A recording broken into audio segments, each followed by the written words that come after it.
महाकुंभ में शामिल होने के लिए पूरे देश से साधु संत प्रयागराज पहुंच रहे हैं। आज हम आपको दो ऐसे संतों से मिलवाने जा रहे हैं जो चर्चा में हैं। एक ऐसे महामंडलेश्वर जो बेशकीमती स्वर्ण आभूषणों से लदे नजर आते हैं, तो दूसरे बाबा रुद्राक्ष से बना 45 किलो का मुकुट पहनते हैं। देखिए रिपोर्ट।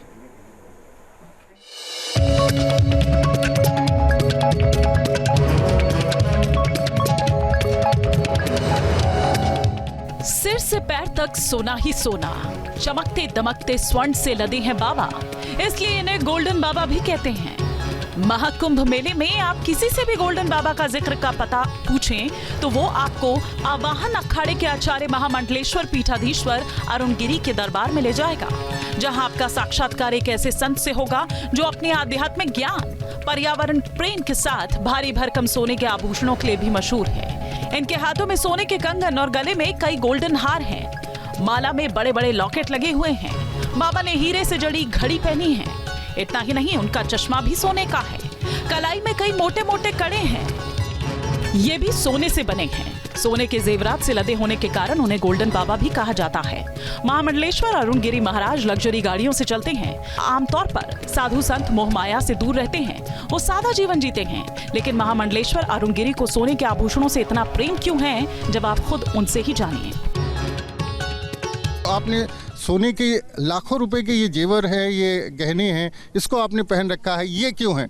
साधु संत तो लोग कहते हैं मोह माया से दूर रहते हैं।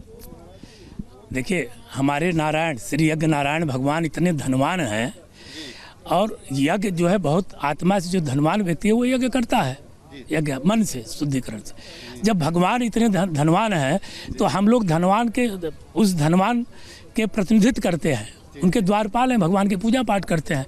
तो स्वाभाविक है कि भगवान बोलते हैं कि मैंने द्वारपाल मजबूत होगा तभी तो प्रचार प्रसार होगा ना। महामंडलेश्वर अवधूत अरुण गिरी महाराज पायलट बाबा के शिष्य हैं। वो 10 तरह के रत्नों से जुड़ी कीमती अंगूठियां पहनते हैं और चांदी का एक धर्म दंड भी रखते हैं। हाथ में सोने के कई कड़े और बाजूबंद पहनते हैं। इसके साथ ही स्फटिक और क्रिस्टल की कीमती मालाएं भी धारण करते हैं। वो कहते हैं कि ये सभी आभूषण धार्मिक मान्यता से जुड़े हैं। हमारे भगवान के पास, नारायण के पास कोई कमी नहीं है। तो यज्ञ नारायण भगवान भरपूर शिष्यों को देते हैं और शिष्य जो है हमें देते हैं। तो यह अलग अलग मुखों से है। देखिए, कोई मछली के मुख का है, कोई गाय के मुख का है। महाराज जी, ये जो कुंडल है ये अलग अलग मुख के हैं। तो इनकी एक विधि विधान है जो कि यह मुख हमारे पूजा पाठ अनुष्ठान में कार्य आते हैं, और वो गोपनीय विषय है, उसको बताया नहीं जाता है। ये अलग अलग मुख है, ये शौक नहीं है, ये हमारी पूजा पाठ में, हम कार्यों में उसको लेता है। अनुष्ठान से संबंधित। महाराज जी, ये जो लॉकेट है, ये बहुत बड़ा लॉकेट, ये क्या है? नहीं, ये देखिए, शिव और पार्वती हैं, भगवान है। इसमें भगवान शिव पार्वती है, और नीचे शिव परिवार है, ऊपर सूर्य भगवान है। तो भगवान सुशोभित हैं। भगवान स्वर्ण में ही विराजमान रहते हैं और मिट्टी में भी विराजमान रहते हैं। भगवान तो कहीं भी विराजमान है। आपका व्यक्तित्व है, चश्मा आपने जैसा लगाया हुआ है, अगर आम आदमी से पूछे तो लोग कहेंगे कि जैसे फिल्म स्टार होते हैं, बड़े बड़े जो लोग होते हैं, उस तरह से आपका पूरा जो व्यक्तित्व है वो दिखाई देता है। क्या कहें? अब देखिए, आम व्यक्ति की सोच तो नहीं बदली जा सकती है ना। अगर आप काला चश्मा लगाएंगे तो काला दिखाएंगे, सफ़ेद लगाएंगे तो सफ़ेद। तो आपका नेत्र मन कैसा सोच रहा है वो महत्वपूर्ण है, ठीक ना। और किसी के सोच को मैं बदल नहीं सकता हूँ। इनकी पहचान एक ऐसे संत के रूप में भी है जो पर्यावरण की रक्षा के लिए बड़ा अभियान चला रहे हैं, इसलिए उन्हें एनवायरमेंट यानी पर्यावरण बाबा भी कहा जाता है। वो अब तक देश भर में 1 करोड़ पेड़ लगा चुके हैं और सभी को पर्यावरण के प्रति जागरूक करते रहते हैं। पर्यावरण बाबा ने संकल्प लिया है कि इस बार वो महाकुंभ में श्रद्धालुओं को हजारों पौधे उपहार में देंगे। प्राचीन भारत हो, जो ग्रंथों में लिखा है कि भारत ऐसा था, भगवान राम वन में विचरण करते थे, भगवान कृष्ण भी वन में ही उनको अच्छा लगता था। तो ऐसा वन का फिर माहौल बनाया जाए। इस महाकुंभ 2025 में ऐसा संकल्प लिया जाए। उसी संकल्प के तहत मैं 51,000 फलदार वृक्ष इस महाकुंभ में भक्तों को प्रसाद के रूप में दूंगा। एनवायरमेंट बाबा के बाद रुद्राक्ष बाबा के दर्शन भी कर लीजिए, जिनकी चर्चा महाकुंभ के आरंभ से पहले ही हो रही है।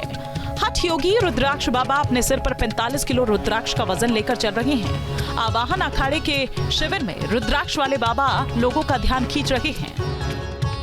1.25 लाख रुद्राक्ष हमारा संकल्प था। आने वाले कुंभ में हमने संकल्प लिया था।